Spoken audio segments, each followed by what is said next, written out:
अतीत की राख में दबे हैं कुछ राज गहरे। आज की कहानी में कल के ही है चेहरे। जी हाँ, नमस्ते, नमस्कार, सत श्री अकाल और आदाब श्रोताओं।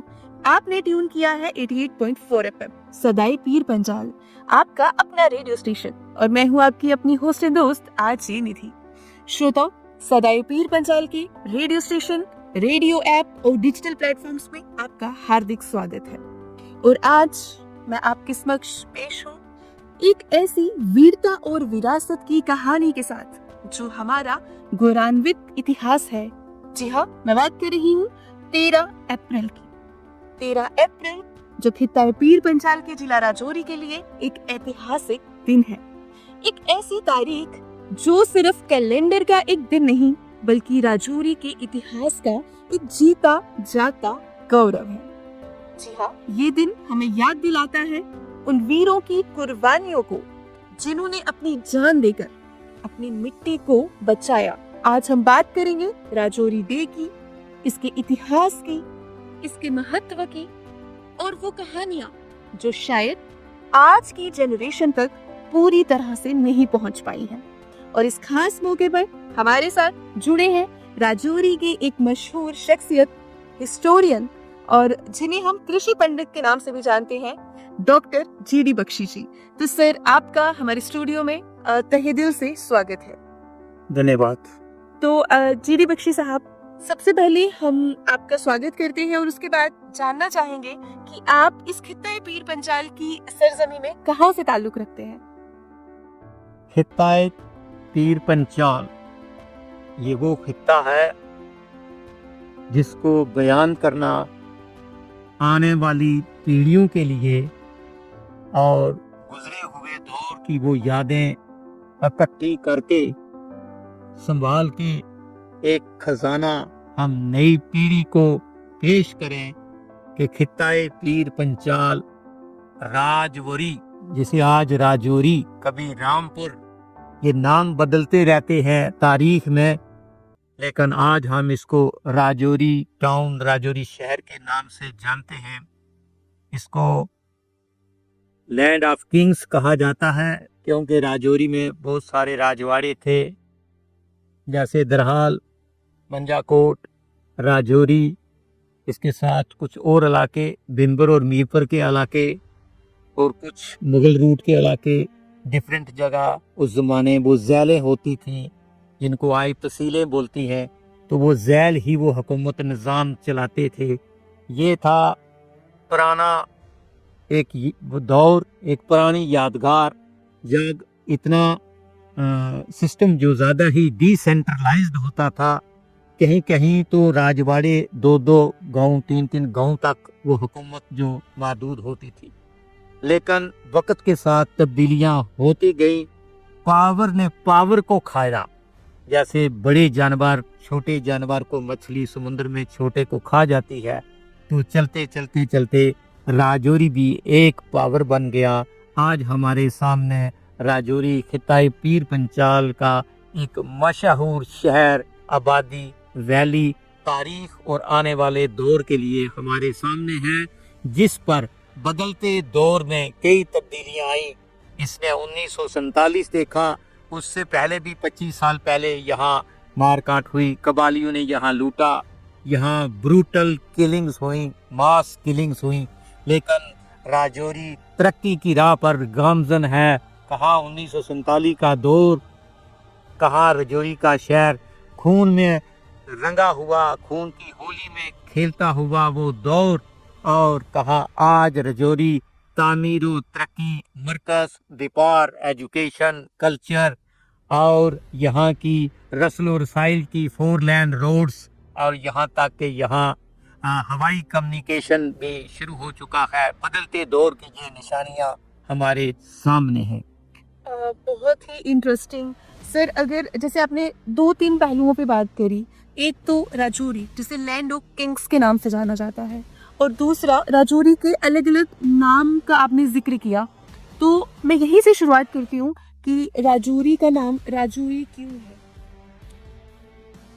बेसिकली राजौरी हुआ, रामपुर हुआ, राजौरी हुआ, ये उर्दू का एक लफ्ज़ है। राजा, राज करना, ये राजों की पावर को एक जगह सेंट्रलाइज जब किया गया तो बेसिकली एक अंदाजा है, क्योंकि एक बड़ी मैं दुख से ये चीज पेश कर रहा हूँ कि राजौरी की तारीख रिकॉर्ड जितना हमारे पास होना चाहिए था, मैं भी आज 76-77 साल मेरी उम्र है, लेकिन एग्जैक्ट कुछ चीजें अभी तक भी सामने नहीं है। इसका क्या कारण है? उसका एक कारण है जी। कि यूं ही इस खिता में तालीम का निज़ाम बरूए कार लाया गया और रियासत में कल्चरल एकेडमी का क़याम लाया गया, तो मेरी सजेशन है उन लोगों को, राजौरी हो या कोई दूसरा एरिया हो, उस इलाके की तारीख को कलेक्ट करना, इंफॉर्मेशन गैदर करना, असेंबल करना, रिकॉर्ड बनाना, ये एक बड़ी पहली और मजबूत चीज़ है, ताकि आने वाली पीढ़ी जनरेशन को हम अपने बुजुर्गों को गुजरे हुए दौर की वो यादें, वो जोग्राफिया, वो तारीख, वो निज़ाम, वो चीज़ें हम उनके लिए प्रिजर्व कर सकें, संभाल के रखें, ताकि हमारी आने वाली पीढ़ी पढ़े, देखे, सुने, उन्हें पता चले कि हमारे पीछे क्या निज़ाम था, हमें कैसे आगे चलना है। उन्हें ये भी पता होना चाहिए कि इस रीजन की इम्पोर्टेंस कितनी थी। मैं एक बात बता दूं, महाराजा के दौर में डोगरा रजीम की बात करता हूं, राजौरी, मीरपुर और बुद्धल और सुरनकोट और पुंछ एरिया और ये दरहाल, ये व्यापार, रस्ल रसाइल, तजारत के मरकज थे। बुद्धल से, राजौरी से, इसके इलाके से अच्छी किस्म की मक्की, शहद, उस जमाने के फल और कई दूसरी चीजें कलेक्ट करके, खरीद करके वो लोग, उस वक्त कोई गाड़ियां वगैरह नहीं होती थी, थोर चलती थी, बैलों पर, घोड़ों पर लाद के मीरपुर की मंडी में ले जाते थे। यहाँ की मीठी मक्की और यहाँ का शहर और यहाँ का केसर और यहाँ का लहसुन तो यहाँ का बहुत बड़ा मशहूर था। हमारे रियासी का अदरक और हल्दी, ये ज्यादा मार्केटिंग सियालकोट और मीरपुर में होती थी। लेकिन बदकिस्मती, दौर बदला, हालात बदला, आज कुछ और तब्दीलियां आ गई पैदावार के फील्ड में, तो वो चीज़ें आहिस्ता आहिस्ता कम हो गई। जैसे उस ज़माने में रेयर किस्म की हल्दी, आज भी जो हल्दी रियासी और पौनी में होती है ना, वो हमारे किसी रीजन में ऐसी नहीं होती। जो अदरक वहाँ होता है वो किसी दूसरी जगह नहीं होता। इसलिए कुछ चीज़ें मखसूस गॉड गिफ्टेड होती हैं, उस ज़मीन में वो परवरिश पाती हैं, उस पानी में वो नशो नवा पाती हैं, तो वो खूबसूरत हो जाती हैं और वो बड़ी अच्छी चीज़ें हो जाती हैं। जी। अब मैं बताता हूँ कि राजौरी की इम्पोर्टेंस क्या है और 13 अप्रैल ये वैसाखी का दिन, जी। ये क्यों इतना इसको उजागर किया गया, सेलिब्रेट किया गया। सर, इसी दिन को राजौरी डे के नाम से भी सेलिब्रेट किया जाता है। तो मैं अपने लिसनर्स के साथ ये भी जानना चाहूँगी कि राजौरी डे जो है वो क्यों सेलिब्रेट किया जाता है और 13 अप्रैल को ही क्यों सेलिब्रेट किया जाता है? बहुत अच्छा सवाल किया। जानकारी में जाने के लिए, आने वाली पीढ़ियों को बताने के लिए, जब दिल्ली में डिसीजन हो गया, ट्रांसफर ऑफ पावर हो गया, क्राउन ने ओथ सेरेमनी दे दी पंडित जी को। सर, ये 1947 की आप बात कर रहे हैं? हाँ, तो जम्मू कश्मीर में क्या हुआ, यहाँ की रजीम डिसइंटीग्रेट हो गई। यहाँ महाराजा साहब की फोर्सेस में रिवोल्ट हो गया, महाराजा हरि सिंह की फौज में रिवोल्ट हो गया। वही लोग उन्हें वेपन उठाए और अपने ही सिस्टम के खिलाफ खड़े हुए। वो बड़ी सेटबैक पहुंची इस निज़ाम को। जी। लेकिन फिर भी जो जम्मू कश्मीर, जो उस वक्त एक वतन था, एक स्टेट थी, ऑटोनमस स्टेट थी, इसको बचाने के लिए कुछ बहादुर यहाँ के वफादार अफीसर और फौजियों ने काफ़ी बेहतरीन काबिल इस्ताइश काम किया और हमारी लाइन ऑफ कंट्रोल को पार करके बड़े आगे चले गए। पुंछ में ब्रिगेडियर प्रीतम सिंह ने काम किया, वीरभद्रेश्वर और इस रेंज जंगल में ब्रिगेडियर उस्मान खान ने काम किया। उनके साथ कर्नल अंबरनाथ जी थे। देवा बटाला में दत्ता जी ने बड़ा बेहतरीन काम किया। बदकिस्मती से अगर ये सीज फायर ना होता तो राजौरी की सरहद ये मुजफ्फराबाद और मीरपुर पिंबर तक ये होनी थी। ये जो लैंड ऑफ किंग्स है, इसका जोग्राफिया, इसकी तारीख बहुत बड़ी होनी थी। ये बदकिस्मती है कि रियासती निज़ाम में एक समझौता हो गया और उस समझौते में हमारे उन बहादुर फौजी ऑफिसरों को कोर्ट मार्शल का भी सामना करना पड़ा, क्योंकि पंडित जी का फरमान था कि सीज फायर लागू हो गया तो हमारी फौजें एक कदम आगे नहीं बढ़ेंगी। तो उन कई जगह तो फौजियों को वापस रिट्रीट करना पड़ा। जैसे पुंछ में रिट्रीट हुआ, जंगल की फौजें सेरी लंगर तक चली गई थी। कर्नल हनुमत थापा उनके साथ थे, जा रहे, लेकिन जब उस्मान खान को मैसेज आया कि रिट्रीट करो तो उनको पीछे आना पड़ा। यही बात देवा बटाला में हुई। तो जहां आपने एक सवाल किया कि राजौरी को 13 अप्रैल की क्या इम्पोर्टेंस, क्यों ऑर्गेनाइज सेलिब्रेट किया जाता है, हाईलाइट किया जाता है। राजौरी ऐसा एक जंक्शन है कल्चरल का और एक हेरिटेज है जहां हर तरफ से आने जाने का एक मरकज़ है।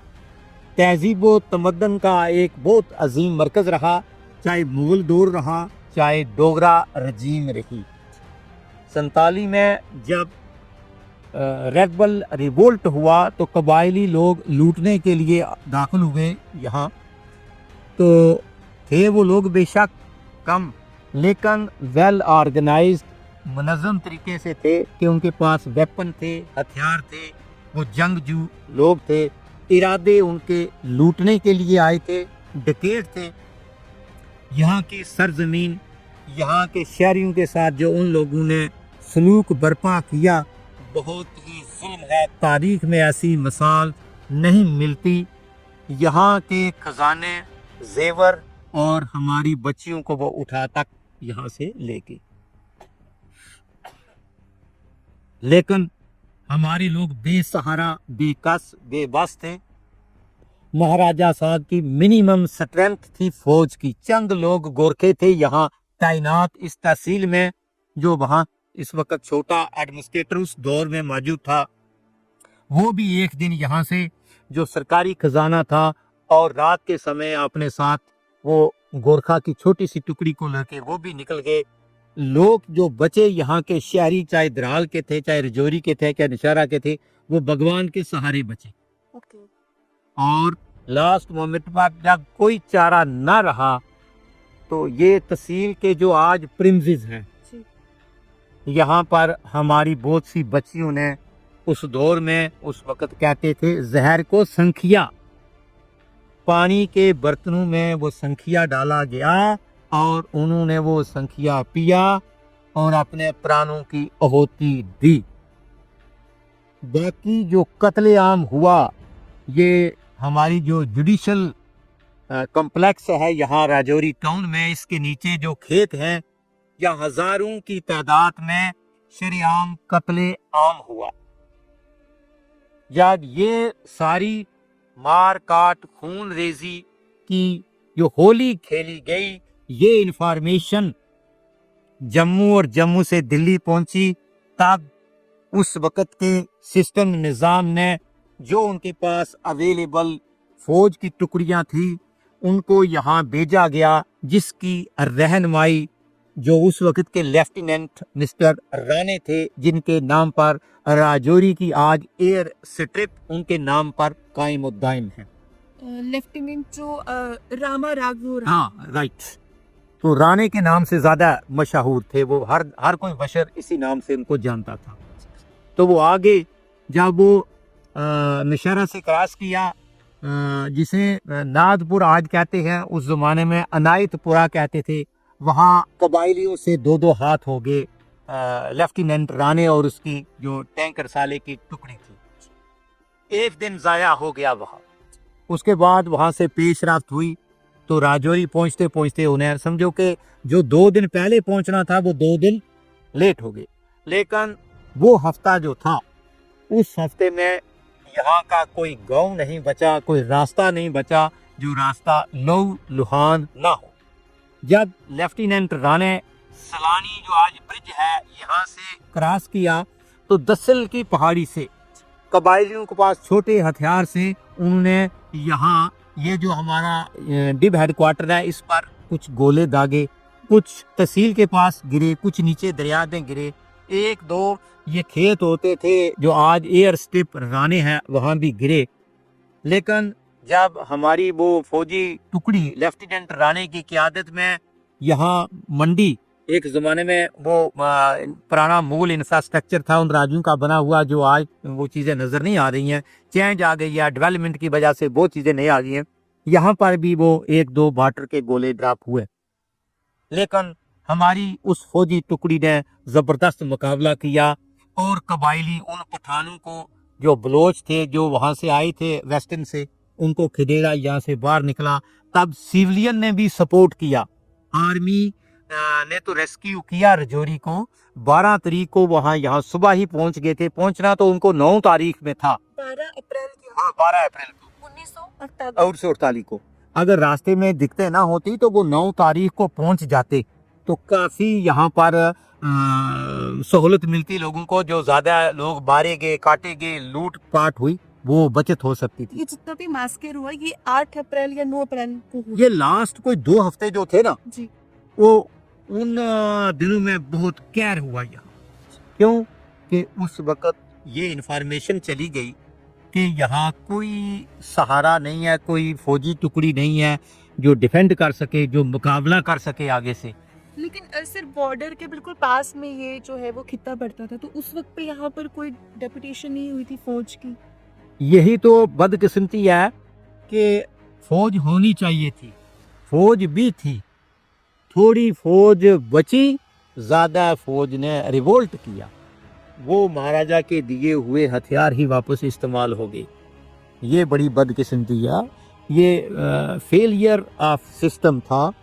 तो सिस्टम की वजह से लोगों को अपने प्राणों की आहुति देनी पड़ी। सिर्फ तकरीबन क्या तादाद रही होगी? ये हजारों की तादाद में है, बहुत ज्यादा नुकसान हुआ जानी। बच्चे तो वो किस वजह से बच गए?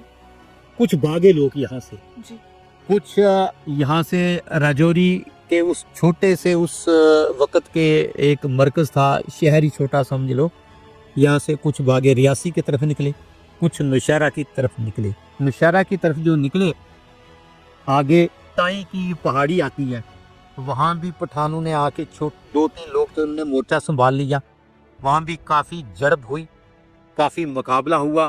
कुछ लोग सियालसी से निकल के रियासी की तरफ चले गए, कुछ दलौड़ी की तरफ से रियासी की तरफ निकल गए, कुछ बुद्धल की तरफ से रियासी की तरफ निकल गए। मतलब कि उस वक़्त जहाँ जहाँ किसी को उस अफरा तफरी के माहौल में वो रोशनी भागने की रास्ता मिला, वो निकलते और चले गए।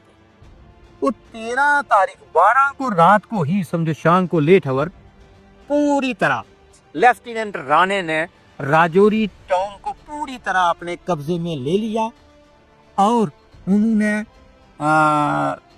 पार जो पुराना उस ज़माने में छोटा सा एक डाक बंगला हुआ करता था, जो ग्रीन लश जगह थी, डाक बंगला तो मैं नहीं कह सकता, ऐसे एक हाटी था, वहाँ से उनकी टुकड़ी ने मार्च किया।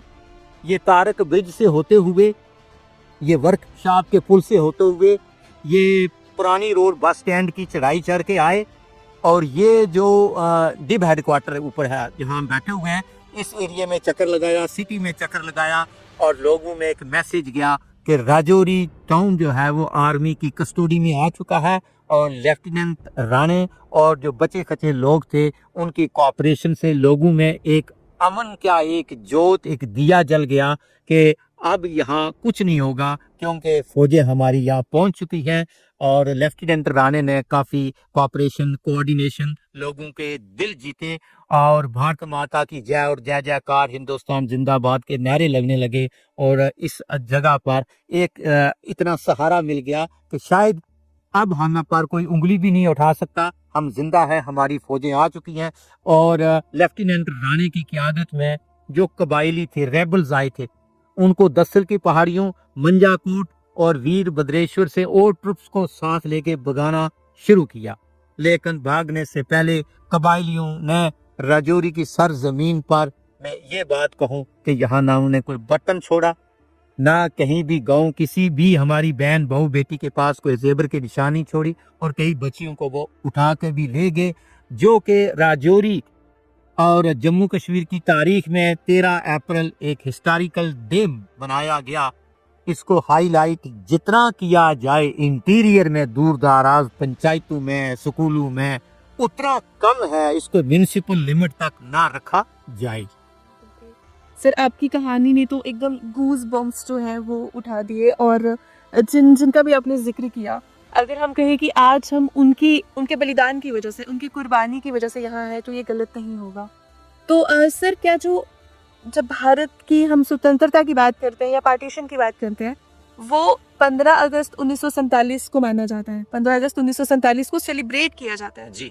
तो क्या वही जो इम्पोर्टेंस है वो 13 अप्रैल 1948 की यहाँ राजौरी में है, ये कहना गलत नहीं होगा? बिल्कुल दुरुस्त फरमाया आपने। जी।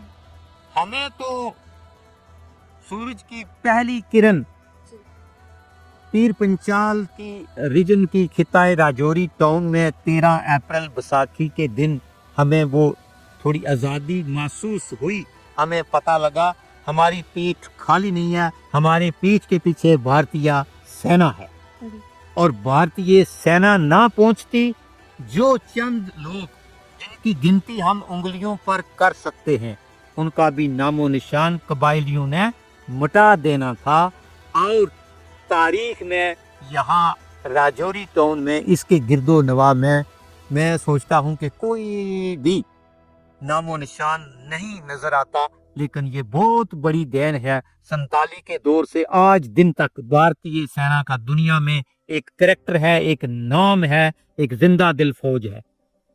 तो श्रोताओ, अभी आप देख और सुन पा रहे थे, हमारे साथ मौजूद थे डॉक्टर GD बख्शी जी, जिन्होंने राजौरी डे पे बहुत ही क्लियरली जो है वो कुछ फैक्ट्स बताए, इतिहास बताया, और हमें बताया कि राजौरी डे क्या है, इसे क्यों सेलिब्रेट किया जाता है, और स्पेशली 13 अप्रैल को ही ये क्यों मनाया जाता है। कुछ इतिहास की वो चीजें बताई जिनसे हम भी वाबस्ता नहीं थे, लेकिन हमारी जानकारी में भी बहुत इजाफा हुआ। श्रोताओ, आज का ये एपिसोड हमें एक बहुत बड़ी बात समझा कर गया है कि हिस्ट्री सिर्फ याद रखने के लिए नहीं होती, बल्कि उसे सीख कर हम आगे बढ़ते हैं। राजौरी और पुंछ की कहानी हमें ये सिखाती है कि एकता क्या होती है, हिम्मत क्या होती है, और अपनी मिट्टी से, अपने वतन से प्यार क्या होता है। मैं दिल से शुक्रिया अदा करती हूँ GD बख्शी जी का, जिन्होंने इतनी गहराई और सच्चाई के साथ अपनी बात हम तक पहुँचाई। और आप सभी लिसनर्स का भी दिल से धन्यवाद इस राजौरी डे पर, कि आप सब एक पल रुककर उन वीरों को याद करिए जिनकी वजह से आज हम ये कहानियां सुन पा रहे हैं। अगर आपकी भी कोई कहानी है जो राजौरी डे से ताल्लुक रखती है, तो आप हमें हमारे कमेंट बॉक्स में ज़रूर बताएं। कोई ऐसा ताल्लुक, कोई ऐसा किस्सा जो आपके पास है, जो आपको राजौरी डे से जोड़ता है, तो आप ज़रूर हमसे संपर्क करें। और यूं ही जुड़े रहिए सदाई पीर पंजाल 88.4 FM के साथ, क्योंकि हम आपको मिलवाते हैं राजौरी के इतिहास से, खित्ता पीर पंजाल की गली गली से, कूचे कूचे से, और आपको रूबरू करवाते हैं हमारे यहाँ की अजीम शख्सियतों से। तो इसी के साथ मुझे दीजिए इजाजत, हम फिर मिलेंगे एक नई एपिसोड में, एक नई कहानी के साथ, एक नए शख्स के साथ। तब तक के लिए देखते रहिए और सुनते रहिए 88.4 FM सदाई पीर पंजाल। अपनी जुबान, अपना ख्याल, और राजौरी डे की बहुत बहुत शुभकामनाएं।